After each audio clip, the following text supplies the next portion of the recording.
Today is the AU African Day of the Child, and it is marked on June 16 every year to mark the African Day of the Child, focus the attention on children to get access to the best education they can get on the African continent, and the responsibility of respective governments to make sure basic education is made not only free, compulsory and accessible, but also the best access is also given to those young people.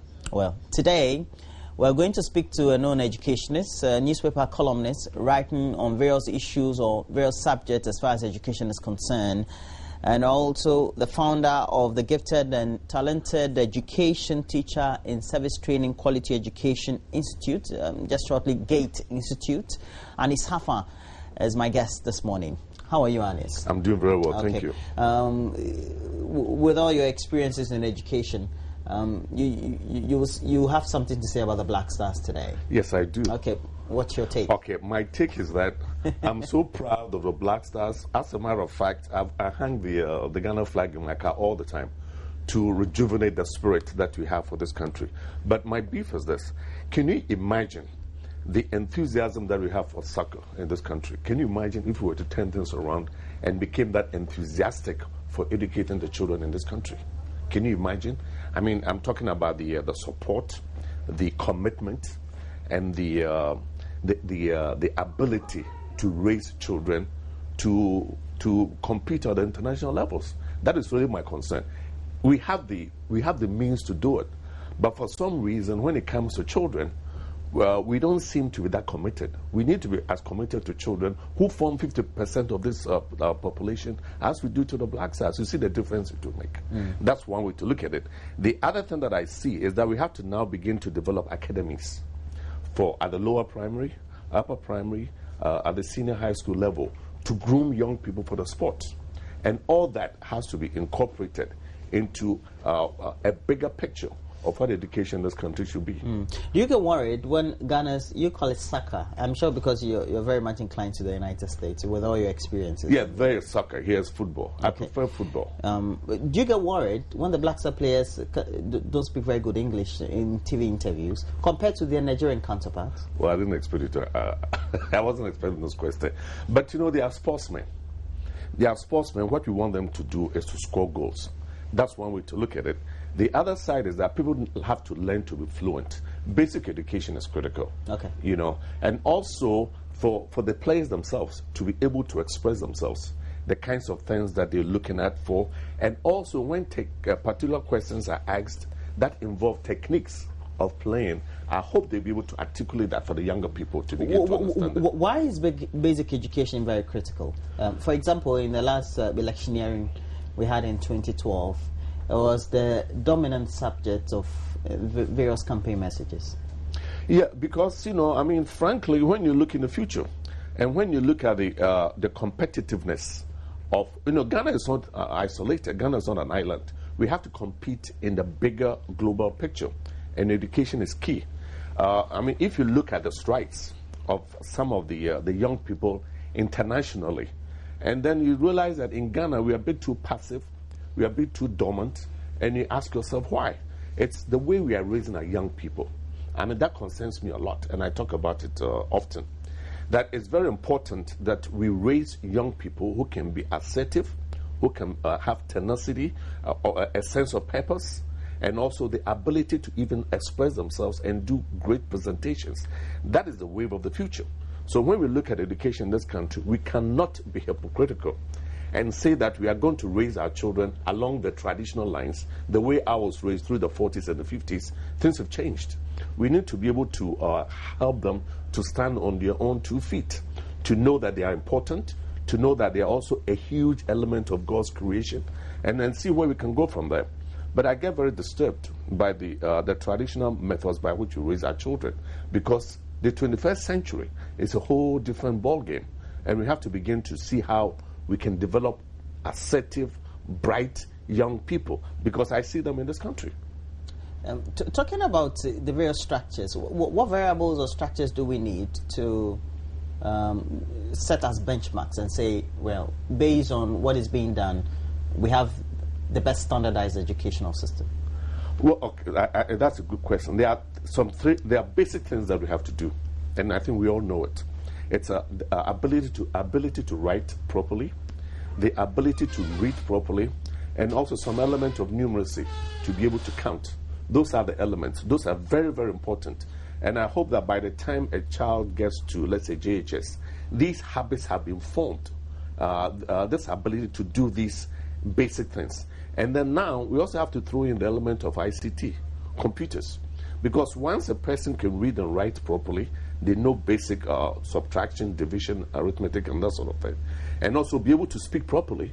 And with ICT, there's a lot that they can do, even if they are not mainstreamed through the university education. Because when you look at people who are really making some strides, they are not necessarily university material. You know, I call that the linear type education, where you go from class 1 to class 2, and then do JHS, then you do senior high school, and then you do university first degree, master's degree, and PhD. That's the linear approach. We seem to be pushing people in that regard. But that isn't the only way. The other way has to be an organic method of raising our children. That means after the basics, what I've just outlined to you, what is the thing that makes them tick? What are their natural aptitudes? How can we help them to excel in their own way? The reason why I'm saying that is that there are so many new things happening, you know, which are not necessarily along the linear type of education. If you look at young people in the world who are doing the great things, like Facebook, Bill Gates, Steve Jobs, and the rest of them, these are not linear people. They are very organic. They start something with a purpose in mind, and irrespective of what the education structures are, they're able to excel by providing a product that is universally needed, universally accepted, that brings in a lot of money, and also be able to provide a particular service that makes a person's life easier. So these are the elements that we want to begin to look at. But it's very important, along the lines of our topic today, that every Ghanaian, even including our illiterate mothers and fathers, because when I was growing up in Nkrumah's time, we had a mass education. That the fact that you haven't been to school doesn't mean it's too late for you to start. So there were mass education trucks that used to go from village to village to update people, even in the basics, the alphabets, the numbers, and that sort of thing. And we need to bring all these things back so that we have a literate population. With all your experiences, what do you think perhaps is the challenge or is wrong with the policy of the state of Ghana on instructions in schools? You know, that's what I do. My work takes me to all the regions in this country to help teachers to develop the appropriate teacher and learning materials, to develop the appropriate instructional strategies, and also to make children part of the teaching process. That is key. But these things are missing. What I keep saying is this. I grew up in a village. I grew up in a village called Tutuka in Obuasi, where we had one room and then trees. So we when it rained or when it rained, we were in the classroom. When it didn't rain, we were under the trees. And after the first year, class 1, we were able to read and write English. We couldn't speak it, but we were able to read and write it. We were able to read and write P. But this was the instruction was under trees. But the difference was that there was supervision. You know, to be honest with you, since 1996, training teachers in this country, not once have I seen anyone from the Ministry of Education or any other such entity supervising what happens in the schools. So then, if people are not being supervised, we are human beings. We tend to lay back. We tend to kick back. We do not tend to take our work seriously. But like I was saying, when I was growing up, you have the colonial officers who come to, if you're on the tree, they are there with you, you know, to look at what it is that you prepared as your lesson plans, what is it that you are teaching. They want to relate that to the exercises that are being done in the classroom. These are the things that need to be done now. And what is heartbreaking for me is that if you look at the amount of money that is spent on education, and we say that about 30% of the budget is on education, where does the money go? I think it should go to the children, because they are supposed to be the recipients. Older people can take care of themselves. So these are the concerns, and they should be addressed properly. We should have a method of assessing the progress of our schools, and we know that the progress is really limited. I mean, if you look at a place like the Volta region, where the BECE scores are 1% or 0 passes, there's a concern there. If you begin to look at even nationally, where we have 50% of our young people fail the exams, there's a concern there. So the question is, what are we doing about all this? So for me, as a grown-up, and someone who's concerned about how we raise our children, because that's the future, the question is this: how come we spend so much money on politics? Why would we spend so much and commitment to politics, placing our billboards from here all the way to Upper East and Upper West, and we don't have the same enthusiasm for the children of the country? Because to know where the children are going in the future, where the nation is going in the future, let's watch the children. For all this, you're talking about, do you think we have a plan? And I don't think we have especially for instructions in the classrooms, to make sure welfare of those who tend to give the instructions, the teachers, are okay, for them to get motivated. Okay. And then whether we have the structures for them to do the instructions, and also, at the end of the day, what is continuity as far as the sphere of policy is concerned when the political people come to take over the reins of government? Okay, now let me address the last question. Every political party wants to be seen as the one that's doing the best for education. But frankly, I don't see the difference between one or the other. So none of them is doing nothing, zilch? Well, I wouldn't say zilch, but I don't see the commitment. I see promises, but I don't see commitment. Not translated into? Well, I just gave you the scores of the exams, and it didn't start yesterday. Well, those are yes, public information. It's piled up from decade after decade after decade, and we ask ourselves, what are we not doing? That is the question. Now, to come back to your first question, we need to begin to structure instruction. And I keep saying that, the key institutions are the teacher preparation centers. Here we call them the teacher training universities. Now, it breaks my heart that there's someone who's finished, let's say, first degree or a diploma in education, but they cannot even begin to prepare their own teacher and learning materials or schemes of work.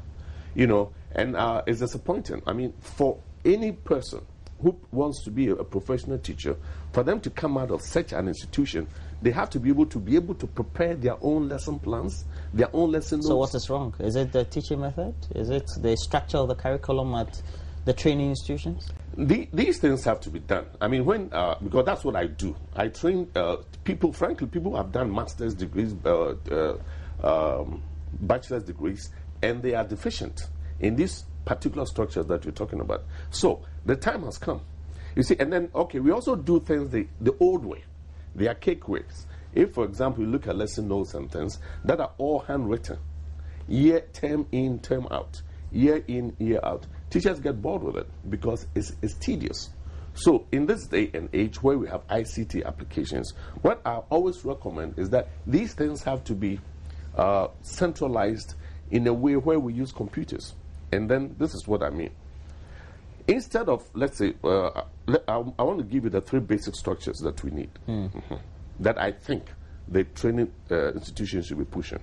The first one is we need to use ICT applications for what we call schemes of work or weekly forecast. Schemes of work tells you that every week this is exactly what you're going to do. And these are historical things that are planted in notebooks where the students themselves don't have access to. That's the first thing. And we hoard information in Africa, in Ghana too. But what I'm saying, the time has come, and this is what I used to do in the U.S. when I taught there. I taught in the U.S. for about 10 years, and I was part of the Gifted and Talented Education Program, which I tried to institute here. So the first thing is that whatever our people, the young people need to study, has to be clear, and that has to be posted on the bulletin boards. So that when I go to schools, the first thing I do is I ask a kid, tomorrow you have science. What exactly are you going to do? Guess what they will tell you? My teacher hasn't told me. Now, if a child doesn't know what it is that they're going to do tomorrow, then that education has been blocked. So weekly forecasts and schemes of work have to be computerized and pasted on the walls. That's the first part. The second thing is what we call instructional strategies. Now that we know exactly what it is that we're going to teach, how are we going to teach it? Are we going to teach it typically where the teacher stands in front of the class, has a chalk in one hand and a whip in the other hand, and talks all day long? That is not instruction. Instruction is where you begin to know the people that you're teaching, and you want to organize them as teams sometimes for them to begin to take responsibility for the things that they want to learn. Here in our culture, here in an African culture, we tend to think that young people are not capable. But that's the worst thing we can do in the classrooms. You go in there knowing that they are capable, and your role is to support them to be more capable than what you thought they were. So these are the things that have to be brought into the system through ICT. The third thing is the teacher and learning materials. That's what I was telling you. That I get so disappointed when people have first degrees, master's degrees, and they can't prepare their own teaching and learning materials. These are the things that have to be addressed as far as the structures that you're asking. Now, how far have we seen the Ministry of Education in our parts of the world make sure that there are reforms, and these reforms take place not only at the top level, but trickle downstream? You know, whenever I get asked that question a lot, reforms. I don't see any reforms. There might be what I call bandage applications, but I don't see any reforms. Reforms is where we begin. Now pay attention to this. Reform is where we begin to have the mindset that our young people are capable. And we are going to develop structures that will make them more capable than they are. These are the reforms that I want to see. The reforms I want to see is where we are empowering young people to begin to take responsibility for the learning processes themselves. The reforms are cognitive. Cognitive meaning that they happen in our heads. But we want to put together the structures that will help young people to excel. Look, I mean, I've taught a lot of nationalities. Our Ghanaian students are some of the brightest young people that I've met. But they lack the soft skills, or what I call the affective intelligence.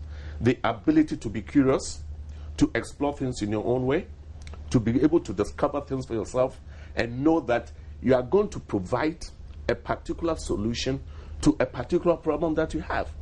These are the structural reforms that we need to have, so that we are not talking at them. You know, our tradition gets in the way, and it's sickening. You mean our customs? Our customs and traditions. I'll give you an example. I mean, I'm sure you've heard of, and then we have proverbs and idioms to back it up. For example, say, you know what that means? What does it mean? You know what it means? Yeah, definitely. What does it mean? Oh, just give me the instruction, I'm asking. Okay. What it means is that our young people are not capable of doing the bigger things. Achichidea has a harder shell. So he said, no, they cannot handle that part. Let the young people, let the older people do it. Akwadababo is a soft shell. But look at the things that young people are doing these days. What I'm saying is this: as soon as we have these idioms in our own mindset that young people are not capable of doing things, then what happens is that they are oppressed and suppressed in the system. In education, that's the first thing that has to go. That we have to open a larger arena for them. We want them to see a broader horizon because they are standing on our shoulders. These are the reforms that we have. The reforms are a mental situation. What Bob Marley calls mental slavery. That is what it is. And in fact, Ghana is not the only one. No. There are other countries that are going through the same challenges too. Because we discussed the issue of Africa. Yeah. Now, when we are talking about Africa in general, and we will not start the discussions now, there are pictures that are reminiscent of whatever scenes you find, let's say, in Botswana, or perhaps better because that country is smaller. But you may find in Guinea that are also reminiscent of scenes in maybe northern Ghana or somewhere in the Bonafri region and all that. When we have acute infrastructural deficits or difficulties, we don't have even teachers up to the capability as it is, commensurate to what would need to find in a very consolidated educational system. How does that ultimately affect what the product or output is, and ultimately also influence what the output is in terms of the HR structures and the resources as humans on outputs nationally? Good. I mean, these are the questions. when I've done, I'll give you one example. You mentioned Guinea. I was in Guinea some time ago to see a project in the Futadjalo Mountains. They were building a hydroelectric dam there. The schools are not comparable to the standards in Ghana at all. But guess what? They've named the schools after people like Kofi Annan. They've named the schools after people like Kwame Nkrumah. Yeah. So even that, they are looking up to Ghana to lead. And I think Ghana is such an important country, starting from 1957 independence. Now, going back to the other question again, if you look at the situation in our districts, in some of the rural areas that you talked about, you find that it's very difficult for teachers to function. One is that they miss the structures that we're talking about. In fact, some places don't even have electricity and that sort of thing. That's the key thing. And then even a place where people can stay. You know, when I've done training in the villages, I mean, you don't go there living the life of luxury. I mean, I'm sure I'm put in one room, but there's water, there's toilet, and there's light.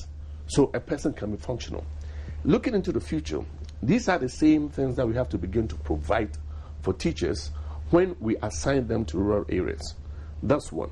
The second thing, and these are all challenges that can be met.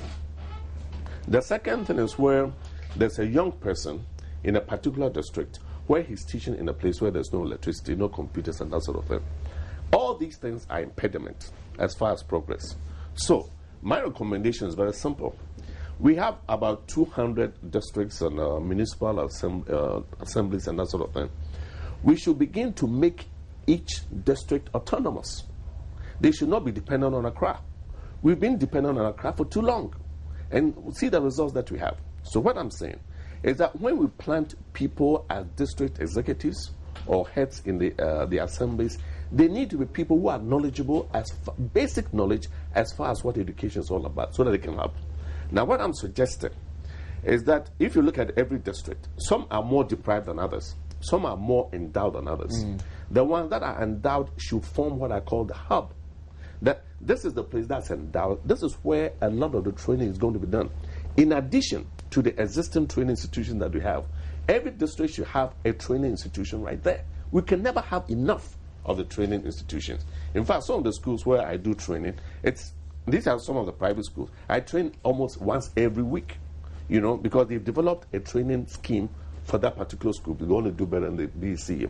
So my point is this. We want to look at each district as an autonomous body, but it's headed by people who are savvy as far as what quality education is. And this is what I'm recommending.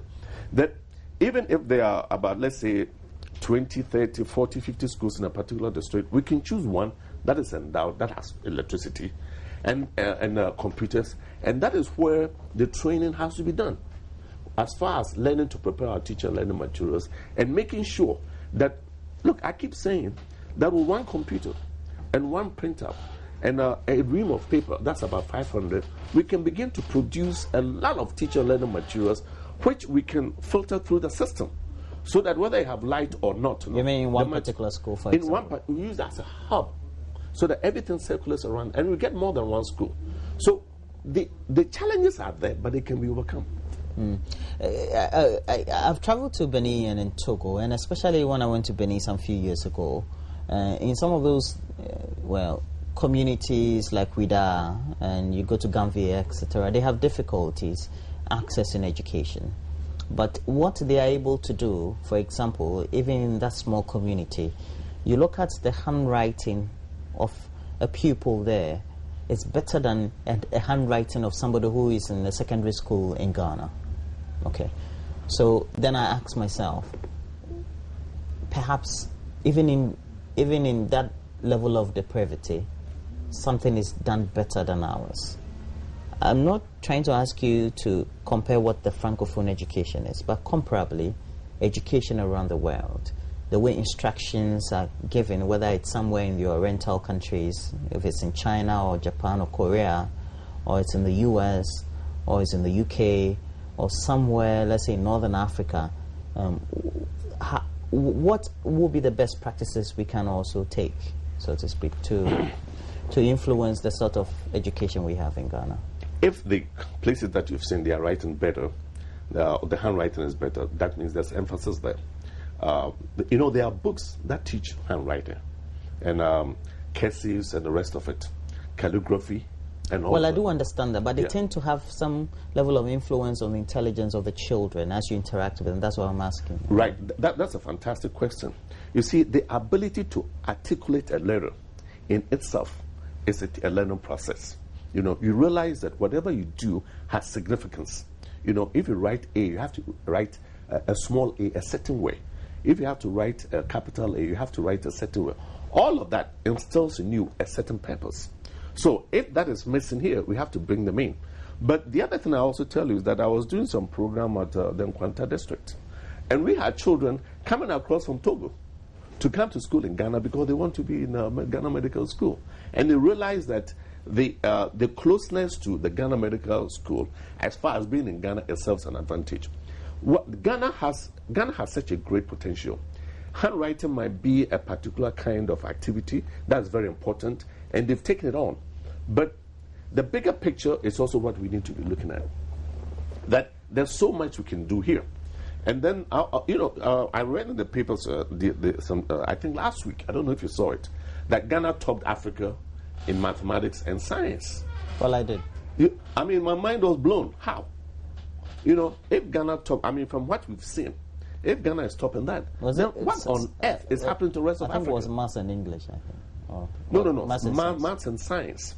But then the other thing, too, is this. There's a World Bank report that came out that the amount of instructional time in Ghana, time when people spend on task, is about 27%. So in other words, the 70% is wasted because it's not hands-on in the classroom. Places like Tunisia, and I think Morocco and so on, are 70%. In other words, they spend more time in the classroom doing authentic work than what we're doing. So where are the scores coming from? But for me, as a Ghanaian, it's fantastic to know that Ghana is leading. But we have to lead in a qualitative way. We tend to look down and say that we are better than these people. We need to now look up and say that these are the people that we are aspiring to. And there are countries in the world that we can aspire to because they are showing products and services that our own young people are capable of producing. Places like Finland, for example. And I always keep saying that here, Ghana is one of the richest pieces of real estate in the world. Let me repeat this. Ghana is one of the richest pieces of real estate in the world. What do we not have? But do we add value? No, because we are not capable. So, we get into all sorts of contractual arrangements that at the end of the day make us poorer and makes other people richer. So, the question for looking at forward in education is that, and I keep saying this, and this is similar to some of the things that I was recommending in the U.S. when I was teaching there, is that every young person in school in Ghana should have a project that they are working on. Every class should have a project, and every school should have a project. Why? Look at a place like, I use Finland again. They don't have gold, they don't have diamonds, they don't have bauxite, they don't have timber, they don't have cocoa, they don't have the largest man-made lake in the world, but they have a product. And that product is Nokia. And Nokia brings in as much money into the Finland economy as all our natural resources put together. So that's what's that telling us? We need to develop the human resource base. The capital to think properly. To be creative. To be creative, to be innovative, to do things. That brings us to my next question. A question that I've been thinking about asking you midway through, and we're just midway through if you look at the time, 7:32. Very often, as young people, we interact with our contemporaries, who perhaps may have gone to do some postgraduate studies elsewhere, they excel exceedingly. But at the end of the day, perhaps 10 years down the line, they are not better off in terms of if it's their careers, in terms of the impact they would want to have made in their careers or impact on society. Is it that perhaps our education is so much theoretically based and the focus doesn't add a lot more value on creativity and innovation? You're asking all the right questions. The idea is that the people use two words. Creativity, innovation are key. But do we have them in our education system? No. That's what I call the soft skills or the affective intelligence. What we do here. And when I was young, I rebelled against it. It's where you produce information exactly the way it's been presented to you. Well, we still do it. We still do it. You repeat and if you don't do it, you're marked down. And you fail the BECE. Well, no, even in your undergraduate or postgraduate, yeah. If you don't do it, the lecturer marks you down. My brother, it's so serious. I will give you a story. When my first year in America, first or second year in American university, I was taking a course in cost accounting. We need to hear this one. And at the end of the lesson, we were supposed to prepare a report on whether, a report. Let me keep it simple. Now, I presented a report to the professor. The next time around, he was calling out the names of the students and passing out their papers to them. My paper never came up. So in my mind, this professor is keeping the best paper for last. Eventually, what he did, and I must have been the only African in the classroom, he took me aside and said, "What have you done?" And I said, "I've written a report." He said, "This is not a report. You've copied exactly what I was saying in the classroom. You've copied exactly what your own classmates are saying in the classroom. You put it all together as a report and given it to me." He said, "No, that's not what I expect of you." And that's what we do in Africa. That's what we do in Africa. So now that was a wake-up call for me. He said, "What I want you to do is to think for yourself. What I've given you, it's my side of the story. What these other students have given you is their side of the story. But there's nothing of you in this report. We need some creativity from you. We need something to show that you've taken it upon yourself to add value to the interaction in the classroom." All that was missing. So now, this is what he suggested I do. He said, "Look, they were talking about whether it was better to lease equipment and buildings or to buy equipment and the buildings outright." He said, "Now, go to the industry. Talk to the bankers. Ask them exactly what they do and why they do the things they do and why they don't do some of the things that I'm talking about. Go to the manufacturing companies. Go to the department stores." He said, "Go out there and pick up your own information, a sense of discovery." He said, "Once you've done that, then you are adding value to the section." He said, "My friend, you are paying dollars for your education. Is this all you want to do? Come here and produce information for me." Now, after you've done that, then I move from the back of the classroom. Because when I was in the back of the classroom, I had nothing to contribute. But then after you've gone out to do some work on your own, you develop these skills that I'm talking about. The soft skills, the affective intelligence. And now you sit in the front of the classroom because you have something to contribute. You know, even places where I've taught tertiary education in Ghana, you realize that our young people have been brought up to be so passive. Because as far as they're concerned, their views don't matter. Their creativity doesn't matter. Their innovation doesn't matter. All they are keen on doing is what's going to be on the syllabus, what the teacher has said that has to be produced to them. But who is causing the problem? The people that we put in particular responsible positions to nurture the talents and attitudes of our young people are getting the wings of our young people clipped. Because you have to repeat information. If I teach, I want you to use the information I've given you and find something else that is new and bring that to the classroom so that me as an instructor, I'm also learning from you. And you know, when I've also done training for teachers, that's what I'm looking for. That let them add value to the things that you've given them. If you are not learning from your students, you are not teaching them anything. Ultimately, we have heads of institutions, departments, etc., or even, let's say, political office holders who may have had some level of tuition or education out there. How come that we don't tend to bring those skills, those knowledge we've acquired into our society? My brother, that's $1 million question. I think it also depends on confidence. The need to make a difference, you know. And then we tend to be squalid. We tend to be comfortable in the little zones that we have. And then, but then the opportunities are so great. For example, I don't want to be bored teaching. And for you to be teaching exactly how you were taught consistently, you get bored because there's nothing new coming in. And in this day and age, what you're saying is this: by the time a person has left the university, all the material that they've studied have become obsolete. The only things that will support us is where we're looking at building stepping stones.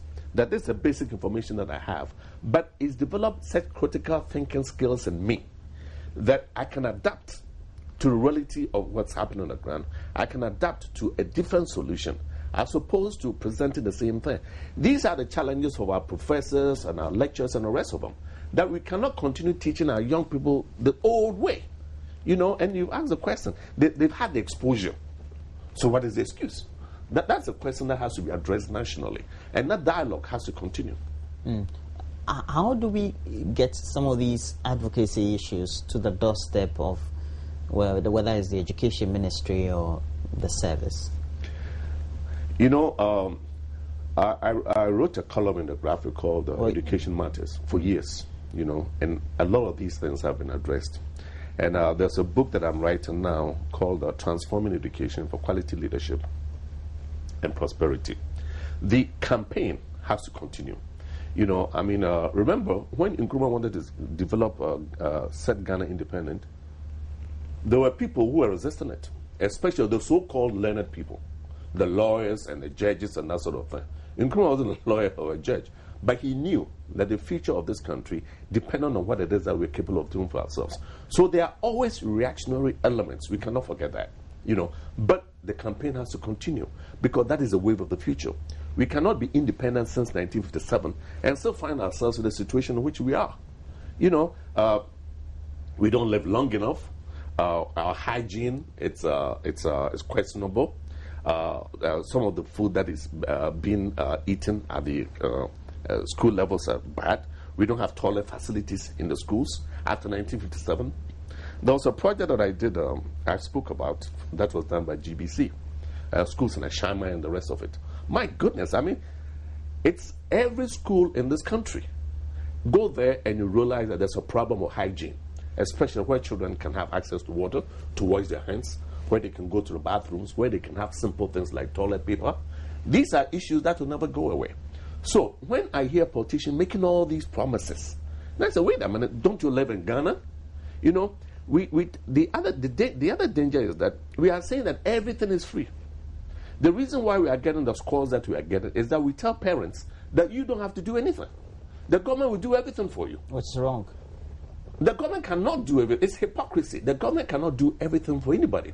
I can understand, and this is very important for us to see this. Where some places are so decrepit that government has to help, but where parents have to assume financial and moral responsibility for their children, they have to be encouraged to do it. That is the bane of our institutions right now. The reason why we're speaking today is because today is the AU African Day of the Child. And it's also premised on the fact that, it's just to commemorate protests by children in Soweto somewhere in 1976 or sometime in 1976. But it's also because those children, they had the guts and the voice to resist. Now, the way we train and, even me, speaking to you and the way I raise my children, I tend to be, not too strict on them, but relatively very strict on them, just because I feel that is the way to go. What sort of society are we creating? We are creating a society where young people think that they are not important. We are creating a society where we don't show by example what our young people should do. We just talk at them. Discipline should not be strict. I don't play it that way. Discipline should be a two-way street. Children don't listen to us. They watch what we do. If you tell hey, drinking is not good for you, but you come home and you're drunk, that is the standard that you've set. If you tell children not to lie, but right away someone knocks on the door and tell him I'm not here. You see, these are the things that we are passing on to them. So the crux of the matter depends on us as grown-ups. It's not the discipline has to come from us. That whatever we say we're going to do, we don't just talk about these things. We show by example. So that's how we should raise our young people. And then also even a little bit of morality. Children know when their parents are messing around, to put it mildly. So what do you expect them to do? Children know when their parents are not being responsible. So what do we expect them to do? So what I'm saying is that when we teach moral education in the classroom, for me, it tends to be a bit hypocritical. Children don't listen. They watch. They watch to see exactly what needs to be demonstrated to them so they can see it. So to answer your question, the way we should raise our children is how we as adults have to improve our own lifestyles, how we have to improve our own thought processes, and lead by example. Now, are we going to do that as adults in a community? We don't do that, but then we are being strict in a way that doesn't jive with the way we carry ourselves. That is hypocrisy. Psychology does not work like that. You know, you can talk all day long. I mean, I'm looking at my children. I'm not that strict with them. I talk with them. I don't talk at them. I talk with them. I mean, when they have issues, we discuss that as colleagues. I don't use my age to camouflage my own inefficiencies. You know, you want to, and then you also want to bring them in. That this is what I'm thinking. What do you think? This is what I want us to do. What do you think we should do? All of that is part of the growing up process, so that discipline doesn't necessarily have to be strict. Discipline has to make sense. It has to make sense to you, and it has to make sense to them. Now, what should governments in Africa do? Our government and the rest of the governments on the continent. Well, sub-Saharan Africa. First of all, we need to be sophisticated and understand how to raise young people. Our traditional ways don't work. Look at the things that we do. Child marriages, trokosi, female genital mutilation. All of that are things that is done in sub-Saharan Africa, and we think they are normal. They are not. You know, we have to begin to look at the 21st century and begin to also look at the best examples worldwide. These days, we don't have an excuse. You go on the internet and you can see the best practices. Good. Now, also even look at our school system. We accept that our public schools should sit in dust. It's dangerous because anytime the wind blows, the dust is in the air, and that's why young people breathe into their lungs. After a few years, they are going to develop chest problems. So these are the things that we have to begin to look at. We want to begin, sub-Saharan Africa needs to go to the toilets and then ask, is this a place where we want children to urinate? Is it a place where we want children to drop their feces? These are common sense things, but we need an uncommon sense to unravel the mysteries for us to be caught in the past. These are the things that we have to do.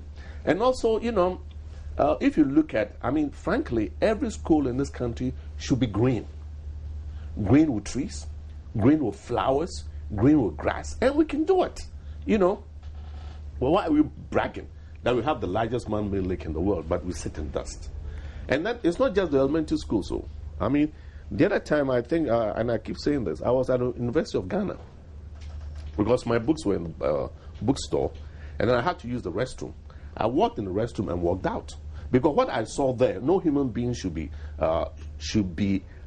gravitate towards something like that. There was no water, so everything was out of whack. But I came out. Right in the walkway, there was a water hole there. How do you call it? And the pipe was broken. A water chamber. The pipe was broken. The hydrant? The hydrant, but it's in a chamber. The hydrant was broken, and the water was going any which way. Was gushing out. You won't believe this. We have people walking around it as if nothing was happening. You know, my heart was broken. Who are the people who are walking around? These are the staff, the teachers, the lecturers, the professors, the students, and everything else. And I couldn't believe it. Because right there, because things are not being organized. And this are the institution of higher learning. Dust is being blown into the rooms. Dust is being blown on the computers, on desks. And people pretend these things are not happening. And that's where the cream of the crop is. So we have to begin to look at that. That developing for the 21st century in sub-Saharan Africa, we need to be able to identify the best practices in the world and to emulate it. You know, we are not going to reinvent the wheel. Whatever is acceptable in other places is visible, can see it.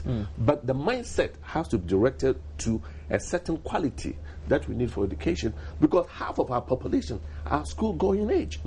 These are the things that we have to begin to look at. Now, our policy directions. What should we be saying to ourselves that as a country, this should be the focus? The focus should be a certain quality of life, a certain quality of thinking. Sometimes, you know, even the movies that we watch, you know, everything, most of the things that we do here appeal to our base instincts. Our base instincts are the things that do not elevate us. We should begin to look at the things that bring out our finer instincts. There's a big difference. A sense of beauty, a sense of purpose, a sense of hygiene, a sense of cleanliness. These are the things that we have to put in. And I always cite the example of Singapore, Lee Kuan Yew. They were no different from us. They had the open gutters. They were cooking and selling right by the street side. You know, parents were raising their chickens right inside their rooms. They were like us. So Lee Kuan Yew came to Ghana in the early 60s to see where Ghana was going. But he realized that, he said, my friend, you guys have an agriculture country, and you let your best and brightest study Latin and Greek. Where's your future? And he came to inspire, though. So he left and said, my friend, I have to inspire myself. Or I need to go to a different place where I can have the kind of inspiration that I need. Look at Singapore right now. So what I'm saying, the examples are there. But here, we are so pessimistic, we are so selfish that we put people in responsible positions, and all we get from them are promises. And these are, like you said, these are people who know better. So the riddle is, how do we begin to reorient the mindset? Said that we are not just thinking about ourselves. You know, here someone gets into a big position, and in one car he wants two. He gets two cars, he wants four. He had one house, he wants two. We do understand that, but what should be the policy thinking as a country? We always talk about a developing paradigm for which will transcend party ideologies and party boundaries. We need, and again, this is being said all the time, that we need a national policy that is outside the parameters of the political parties, because they will always bring the sense, the selfishness in. So the paradigm shift is this: that from today we want to make sure that every school is green. We are not going to sit in dust. There has to be some competition too, because I've gone to some of the villages where you can see where the leadership is making a difference because the school is green. You go about 400 yards, and there's another one sitting in dust. So we need to begin to have a checklist of what it is that's acceptable and what's not acceptable, and then we hold the people who are supposed to be guarding those schools responsible. There also has to be a policy where now there's some competition between one school and the other. Some competition in terms of the schools that are doing well and the schools that are not doing well. Now, I remember that when I was teaching the U.S., it doesn't matter how good a principal is. After 4 years, they'll move you from one school to the other. If you're good, they'll move you to a bad school so that you can improve it. If you're a bad principal, they'll move you to a good school so that you can learn the processes. But the policies are important, and there has to be a check. We should not make it more difficult than it is. When it's clean, we can see it. When it's hygienic, we can see it. But the policy should be that we are doing what is the best. The spirit of the policy has to focus on the fact that we are doing what is the best for the young people. They are dependent on us. So if we fail them, we are failing the larger society. And the selfishness, and we have to bring in selflessness that we are doing for people, as opposed to just doing for ourselves and our wives. Well, thank you very much, Anis Hafa. Anis Hafa is an educationist and a columnist. Well, he's also turning into an author, a very fine author. I'm just waiting. 2 books. Well, yes, I'm waiting for his next book, and he's focusing on the subject of education. And we've been speaking to him on the subject of how we can improve the state of education, not only in Ghana, but the rest of the continent, and particularly as we mark the AU Day on the African child, and how education can be made accessible to young people in Africa. The point is, what do we do as a society? And that trickles down to the family, the communities, and generally as a country. We're taking a break from here. When we come back, we'll have Benedict Owusu to talk to us some few minutes on sports. Give us a rundown of what has taken place so far in the World Cup from over the weekend, as we look forward to that very opening game the Black Stars will be having with the United States of America this evening. The match, the time is 10 p.m. Please stay on. We'll give you the details a lot more. What's your predictions? You know, I would like... The U.S. is your adopted country, so what's it? Yeah, but you know, U.S. is a huge country. United States can take care of themselves. Ghana is a small country, and we have to excel, you know. At least that's something. The size of Ghana is about the size of one state in the U.S., Arkansas. You know, so we need to show the spirit that we can do it not only in sports, but we're going to win in sports and then transfer that into other areas that will bring our spirits up. So I'm all for the Black Stars. 2-1 will be fine with me. Okay, thank you, Anis Hafa. We're taking a break. Benito Usu will be with me. We'll talk the World Cup and the Black Stars opening game against the US. Just stay on.